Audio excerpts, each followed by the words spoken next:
Chapter 21. With the Union Army. After the death of John Brown, Harriet began to feel dissatisfied with the life she was leading. It seemed to her that she was doing absolutely nothing for the cause of freedom. Certainly the audiences before whom she spoke offered no challenge to her ingenuity or her imagination. She traveled on trains unhampered, unhindered, stayed in boarding houses, or visited the homes of her friends openly, freely. When she thought of the restrictions imposed on the slave population, she longed to return to Maryland to bring out more slaves. She was still surprised by the enthusiastic reception she was accorded. When she finished talking, people began to clap, and then they stood and cheered, and came up to the platform to shake hands with her, to give her money. Many of them told her not to make any more trips to the South for fear she would be caught. This was a thought that she impatiently rejected, as of no consequence. She was more interested in how the whole question of slavery would be settled. She was certain that it would be settled soon, one way or another. Southerners believed that the entire North had supported John Brown, and in 1860 they lived in dread because they thought that a tremendous uprising of the slaves might still occur. Northerners, as far as she could tell from what she saw and heard in her travels, had turned the fugitive slave law into a joke. People said that in northern Ohio, where Levi Coffin operated the busiest branch of the Underground Railroad, it was impossible to put an abolitionist in jail and keep him there, no matter how guilty he might be of harboring runaways. It was almost impossible to try a runaway slave. She found that out herself because she became involved in the case of a runaway slave who had been arrested and was to be tried. On April 27, 1860, she was in Troy, New York. She had spent the night there and was going on to Boston to attend an anti-slavery meeting. That morning she was on her way to the railroad station. She walked along the street slowly. She never bothered to find out when a train was due. She simply sat in the station and waited until a train came which was going in the direction she desired. It was cold in Troy, even though it was the spring of the year. A northeast wind kept blowing the ruffle on her bonnet away from her face. She thought of Maryland and how green the trees would be. Here they had only lightly touched with green, not yet in full leaf. Suddenly she longed for a sight of the eastern shore with its coves and creeks, thought of the years that had elapsed since she first ran away from there. She stopped walking to watch a crowd of people in front of the courthouse, a pushing, shoving, shouting crowd. She wondered what had happened. A fight? An accident? She went nearer, listened to the loud, excited voices. "He got away!" "He didn't!" "They've got him handcuffed!" Then there was an eruptive movement, people pushing forward, other people pushing back. Harriet started working her way through the crowd, elbowing a man, nudging a woman. Now and then she asked a question. She learned that a runaway slave named Charles Now had been arrested and was being taken inside the courthouse to be tried. When she finally got close enough to see the runaway's face, a handsome, frightened face, his guards had forced him up the courthouse steps. They were trying to get through the door, but people blocked the way. She knew a kind of fury against the system, against the men who had forced this man back into slavery when they themselves were free. The Lord did not intend that people should be slaves, she thought. Then, without even thinking, she went up the steps, forced her way through the crowd until she stood next to Now. There was a small boy standing near her, mouth open, eyes wide in curiosity. She grabbed him by the collar and whispered to him fiercely, "You go out in the street and holler, 'Fire! Fire!' as loud as you can." The crowd kept increasing, and she gave a nod of satisfaction. That little boy must have got out there in the street and must still be hollering that there's a fire. She bent over, making her shoulders droop, bending her back in the posture of an old woman. She pulled her sunbonnet way down so that it shadowed her face. Just in time, too, one of the policemen said, "Old woman, you'll have to get out of here. You're liable to get knocked down when we take him through the door." Harriet moved away from Now, mumbling to herself. She heard church bells ringing somewhere in the distance, and more people came running. The entire street was blocked. She edged back towards Now. Suddenly she shouted, "Don't let them take him! Don't let them take him!" She attacked the nearest policeman so suddenly that she knocked him down. She wanted to laugh at the look of surprise on his face when he realized that the mumbling old woman who had stood so close to him had suddenly turned into a creature of vigor and violence. Grabbing Now by the arm, she pulled him along with her, forcing her way down the steps, ignoring the blows she received, not really feeling them, taking pleasure in the fact that all these months of inactivity she had lost none of her strength. When they reached the street, they were both knocked down. Harriet snatched off her bonnet and tied it on Now's head. When they stood up, it was impossible to pick him out of the crowd. People in the street cleared a path for them, helped hold back the police. As they turned off the main street, they met a man driving a horse and wagon. He reined in the horse. "What goes on here?" he asked. Harriet, out of breath, hastily explained the situation. The man got out of the wagon. "Here," he said, "use my horse and wagon. I don't care if I ever get it back, just so this man gets to safety." Now was rapidly driven to Schenectady, and from there he went on to the West and safety. Harriet's friends knew that she was in danger of arrest for the part she played in Now's rescue. They saw to it that she stayed hidden in a house on the outskirts of Troy for 2 days. Shortly afterward she went to Boston, where she filled two speaking engagements, one at a meeting of the New England Anti-Slavery Society on May 27th, and the other at a women's suffrage meeting on the 1st of June. After this she returned to Auburn, where she spent the summer. She was restless, impatient. People were talking about Abe Lincoln. He had won the Republican nomination for the presidency in the spring. No one thought he had a chance of winning the election. Even if he did, Harriet doubted that he would do anything about slavery. In November 1860 she made another trip to Tidewater, Maryland. Perhaps she felt the need for action, perhaps she wanted to return to the fields and the woods and streams of the Eastern Shore in order to offset the tame cat life she'd been leading on lecture platforms. Possibly the rescue of Charles Now had whetted her appetite for adventure. Perhaps the memory of John Brown haunted her, too. In any event, she brought out a man and his wife with 3 children. One of them was 6 years old, one of them 4 years old, and a 3 months old baby, and another man. En route to Thomas Garrett's in Wilmington, they met a young woman who was also escaping, and she joined the party. On December 1st, Thomas Garrett wrote one of his characteristic letters to William Still in Philadelphia. "I write to let thee know that Harriet Tubman is again in these parts. She arrived last evening from one of her trips of mercy to God's poor, bringing 2 men with her as far as Newcastle. I agreed to pay a man last evening to pilot them on their way to Chester County. The wife of one of the men, with 2 or 3 children, was left some 30 miles below, and I gave Harriet $10 to hire a man with carriage to take them to Chester County. She said a man had offered for that sum to bring them on. I shall be very uneasy about them till I hear they are safe. There is now much more risk on the road till they arrive here than there has been for several months past, as we find that some poor, worthless wretches are constantly on the lookout on 2 roads, and they cannot well avoid more especially with carriage. Yet, as it is with Harriet, who seems to have had a special angel to guard her on her journey of mercy, I have hope. Thy friend, Thomas Garrett." Despite Garrett's uneasiness, the entire party arrived safely in Philadelphia. William Still wrote their names down on loose slips of paper.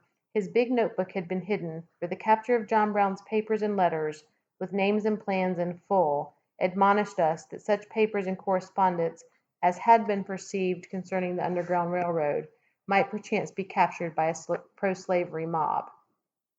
Still wrote swiftly and briefly, "Arrival from Dorchester County, 1860," and under it, "Harriet Tubman's last trip to Maryland." Then he put down the names of all the people who came with her, and that was all. When Harriet returned from this trip, her friends in Auburn hurried her off to Canada, suddenly afraid for her safety. It was not until she reached Canada that she learned that old Abe Lincoln had won the election in November.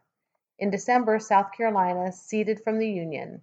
As the year turned, the Cotton States began leaving the Union: Mississippi, Florida, Alabama, Georgia, Louisiana, Texas. In January 1861 she was back in Boston. She was there when John A. Andrew inaugurated governor of Massachusetts. He was a short, heavy-set man who wore spectacles. Men said he was a free soiler and a radical. The day he was inaugurated, he sent out to call for the Massachusetts militia, and sent a man to England to see about guns. He talked about the need for money for overcoats for the militia. That winter on Boston Common, Harriet heard the word overcoat become a joke, a slang word for warmonger. In February, the states that had seceded formed a new union called the Confederate States of America. Jefferson Davis was elected president of the Confederacy. On April 14th, the Confederacy took over Fort Sumter. Lincoln sent out a call for militia. Governor John A. Andrew of Massachusetts telegraphed the president, "The quota of troops required of Massachusetts is ready. How will you have them proceed?" The answer was, "Send them by rail." No other state in the Union was prepared to act so quickly. In a week's time, Massachusetts was able to send out infantry, riflemen, and artillery, properly equipped and thoroughly drilled. It was John Andrew, the dimpled, curly-headed governor of Massachusetts, who was responsible for Harriet Tubman's final major role. During the Civil War, she became a scout, a spy, a nurse for the Union forces. In May 1862, she boarded the Atlantic, a government transport headed for Beaufort, which is located in Port Royal, one of the sea islands off the coast of South Carolina. She was sent there at the recommendation of Governor Andrew. The Confederate forts had been taken on November 7, 1861, and Point Royal and St. Helena were being used by the Union Army as supply stations. Slaves had been flocking to these islands ever since the Union forces had set up headquarters there. These slaves were referred to as contrabands. The term originated from an Army report of May 24, 1861. 3 fugitives were brought into Fortress Monroe by the Union picket guard. The Confederates asked for their rendition under the terms of the Fugitive Slave Act law, but they were informed by General Butler that under the peculiar circumstances he considered the fugitives contraband of war. Port Royal was filled with contrabands, poverty-stricken, sick, homeless, starving. Many of them had traveled miles from the interior of South Carolina in order to reach the Union headquarters on the island. Some of them had been wounded by plantation owners who had attempted to halt their flight. A hospital had been set up for them on Port Royal. It was in this contraband hospital that Harriet Tubman began to play her new role of nurse. She said, "I'd go to the hospital, I would, early in the morning. I'd get a big chunk of ice, I would, and put it in a basin and fill it with water. Then I'd take a sponge and begin. First man I'd come to, I'd thrash away the flies and they'd rise. They would like bees around a hive. Then I'd begin to bathe the wounds, and by the time I had bathed off 3 or 4, the fire and heat would have melted the ice and made the water warm, and it would be as red as clear blood. Then I'd go get more ice, I would, and by the time I got to the next ones, the flies would be around the first ones, black and thick as ever." More deadly than the wounds was the dysentery. Each morning when she went back to the hospital, she found more and more people had died from it. She was certain she could check it if she could find the same roots and herbs here on the island that had grown in Maryland. But this was a strange new country to her. Even the plant life was different. One night she went into a wooded area near the water and searched until she found the great white flowers of the water lily floating on the surface, reached down and pulled up the roots, hunted until she found cranesbill.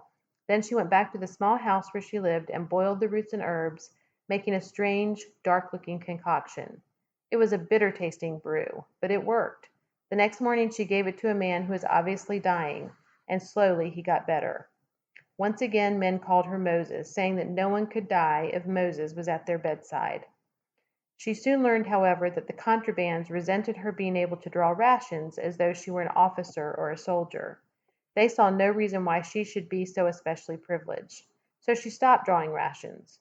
In order to earn money to buy food with, she made pies at night and home-brewed root beer, which she got one of the contrabands to peddle in the nearby army camps during the day. In January 1863, shortly after Lincoln had proclaimed the slaves free, she saw a regiment of Negro soldiers for the first time. Thomas Wentworth Higginson, their commanding officer, was an old friend of Harriet's. As Harriet watched these men parade through the sandy streets, shaded by the tremendous live oaks, 1,000 ex-slaves marching in unison, she was overcome by emotion. The band of the 8th Maine met the regiment at the entrance of Beaufort and escorted them all the way.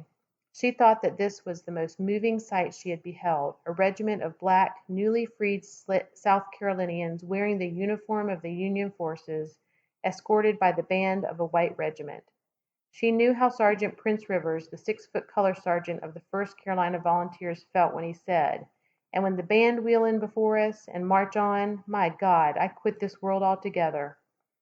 That night, long after she'd gone to bed, she could hear a kind of rhythmic hum from the direction of the camp, sound of singing, the clapping of hands, the throbbing of drums, a kind of carryover of the day's excitement.